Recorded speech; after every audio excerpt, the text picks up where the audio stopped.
semua, bersama dengan saya Nadifa Fitra Afrin. Di sini saya tidak sendiri nih tentunya. Saya didampingi oleh rekan-rekan saya yang kece-kece. Di sini ada Mas Vicky, ada Mbak Safira, ada Mbak Nafila dan juga ada Mbak Ratna. Nah, sebelumnya saya mau berterima kasih nih kepada Emas dan Mbak-mbak yang sudah menyempatkan waktunya buat datang ke podcast kami. Nah, di sini kita akan membahas kabar yang sedang marak banget nih, terutama bagi para pecinta bola ya khususnya. Dan kalian juga pasti tahu lah dan juga gak bakal asing kan dengan kabar dibatalkannya Piala Dunia U20 di Indonesia. Nah, pastinya juga banyak sekali dong argumen entah itu pro ataupun kontra. Pastinya juga dari banyaknya perbedaan argumen tersebut juga dapat memicu perpecahan dari persatuan masyarakat. Nah, sekarang saya mau minta pendapat dan alasan nih tentang argumen dari Mbak dan Mas masing-masing. Pastinya juga beda dong kan pendapatnya. Mungkin ada yang pro, mungkin ada yang kontra. Nah, juga dikasih alasan deh kenapa milih pro, Mas atau Mbaknya kenapa pilih kontra. Coba dari Mbak Safira dulu, gimana sih Mbak pendapat tentang dibatalkannya Piala Dunia U20 di Indonesia ini? Oke, terima kasih Mbak Nadif. Jadi di sini terkait dengan dibatalkannya Piala Dunia U20 di Indonesia, yaitu saya pro kontra dalam hal ini. Nah, mengapa saya bisa berargumen demikian? Karena sejak zaman Bapak Presiden Soekarno sudah terdapat Peraturan Menteri Luar Negeri atau Permenlu nomor 3 tahun 2019 tentang hubungan luar negeri oleh pemerintah daerah, yaitu yang berbunyi satu, tidak ada hubungan secara resmi oleh pemerintah Indonesia dalam setiap tingkatan dengan Israel, termasuk dalam surat menyurat menggunakan kop resmi. Nah, jadi di sini bahkan surat menyurat saja pun tidak diperbolehkan. Kemudian yang kedua yaitu tidak menerima delegasi Israel secara resmi dan di tempat resmi.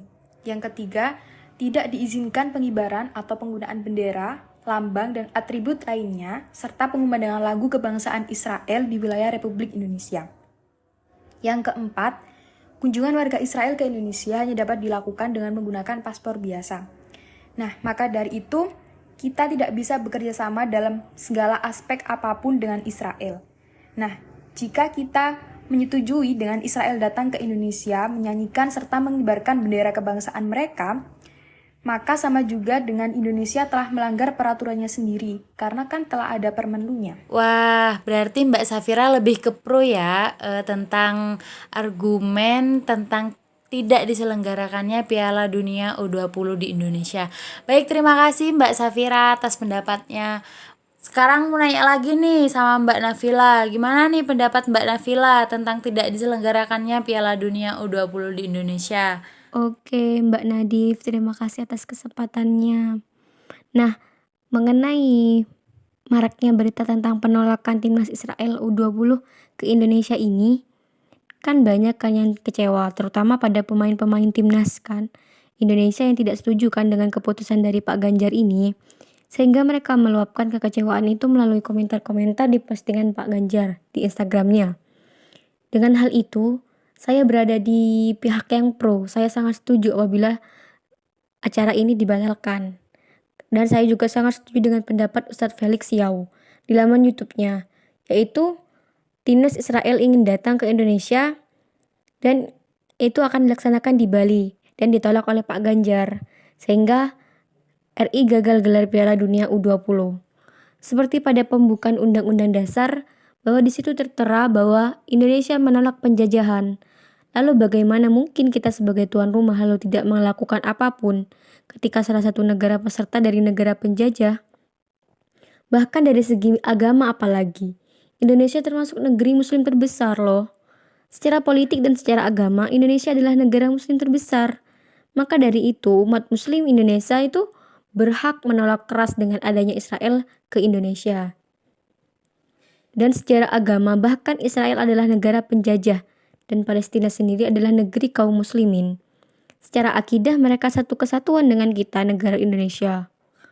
Maka jika kita tidak berbuat apapun, malah menerima penjajah yang sudah membunuh saudara-saudara kita, muslim kita di Palestina, menurut saya ini adalah sebuah kemunafikan dalam sebuah agama. Oke, berarti Mbak Nafila lebih ke pendapat yang pro ya, sama seperti Mbak Safira tadi, pro juga. Baik, terima kasih Mbak Nafila atas pendapatnya. Selanjutnya nih kita tanya ke Mbak yang cantik satu lagi nih, Mbak Ratna. Gimana nih Mbak Ratna pendapatnya tentang Piala Dunia ini yang tidak jadi diselenggarakan di Indonesia? Kalau tadi kan Mbak Safira pro, Mbak Nafila pro. Nah, kira-kira Mbak Ratna apa nih pendapatnya? Baik, terima kasih. Di sini pendapat saya mengenai pembatalan status yang berada di Indonesia sebagai tuan rumah Piala Dunia U20 dan mengalami banyak kerugian hingga triliunan rupiah. Tidak sedikit orang yang merasakan kecewa akibat pembatalan yang terjadi. Salah satu kerugian terbesar yang terjadi akibat pembatalan tersebut minimal bernilai 3,7 triliun rupiah. Kerugian tersebut merupakan dari potensi kunjungan wisatawan bernilai minimal, namun ini kerugian yang sangat besar. Tidak hanya itu, terdapat sederet kerugian Republik Indonesia akibat pembatalan penyelenggaraan Piala Dunia tersebut. Triliunan habis untuk persiapan karena dalam mempersiapkan Piala Dunia pemerintah daerah DKI Jakarta, Jawa Barat, Bali, Solo, Surabaya, dan Palembang sudah mengeluarkan banyak uang dan tenaga agar dapat menjadi tuan rumah sesuai standar FIFA. Pada Juli 2020 lalu, pemerintah mengelontarkan dana senilai 40 miliar untuk persiapan Piala Dunia tersebut. Sementara itu, Kementerian Pekerjaan Umum dan Perumahan Rakyat yang ditugaskan untuk merenovasi 2 stadion utama dan 15 lapangan latihan juga mengalami kerugian sekitar 340,82 miliar. Lalu, Kementerian Pemuda dan Olahraga juga mengalokasikan dana sebesar 500 miliar demi mempersiapkan Piala Dunia. Keseluruhan total kerugian dari gagalnya pelaksanaan Piala Dunia bisa mencapai 1,4 triliun. Oke, berarti Mbak Ratna di sini lebih ke tidak setuju ya jika Indonesia tidak menjadi tuan rumah Piala Dunia FIFA 2023. Oke, baik, terima kasih Mbak Ratna atas pendapatnya. Nah, selanjutnya ke Mas Vicky nih, pendapat yang terakhir nih. Gimana nih Mas Vicky tentang pendapatnya Piala Dunia yang tidak jadi diselenggarakan di Indonesia ini? Gimana pendapatnya Mas Vicky? Terima kasih untuk Mbak Nadifa yang telah memberikan kesempatan kepada saya untuk berpendapat. Nah, menurut saya setuju dengan pendapat teman-teman. Nah, yang saya bingungkan tuh gini, kita flashback ke belakang dulu. Pada saat drawing FIFA pada tahun 2019 itu untuk menentukan di mana tuan rumah Piala Dunia U20. Nah, U20 ini sebenarnya akan dilakukan pada tahun 2020 sampai 2021. Nah, karena pada tahun itu ada wabah COVID-19, Piala U20 ini tidak mungkin terlaksana. Nah, saat drawing pada tahun 2019, Indonesia itu tidak tahu siapa saja yang ikut andil dalam Piala Dunia U20 ini. Nah, pada tahun 2022, tepatnya di bulan Juni, Israel itu baru masuk dan dipastikan lolos Piala Dunia U20 yang diadakan di Indonesia. Nah, yang menjadi pertanyaan saya, kenapa kok baru ramai sekarang isu-isu penolakan Israel ke Indonesia? Padahal sudah dipastikan lolos pada tahun 2022.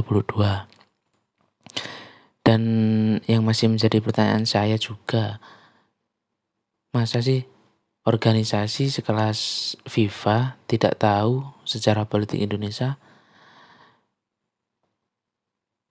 Yang menurut saya itu tentang penolakan, tentang pembatalan U20 yang ada di Indonesia ini bukan cuma penolakan Israel aja, tapi mungkin ada ya sih yang ditutup-tutupin sama aparat-aparat atau petinggi-petinggi negara. Oke, berarti Mas Vicky setuju nih dengan semua pendapat tadi ya Mas ya.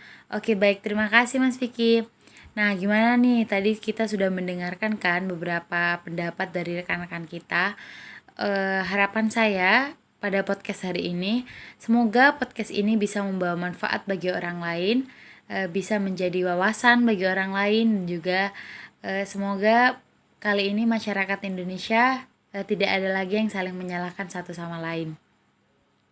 Sekali lagi nih, saya mau mengucapkan terima kasih banyak kepada rekan-rekan kita yang sudah menyempatkan waktunya dan juga sudah memberikan pendapat tadi yang sangat luar biasa.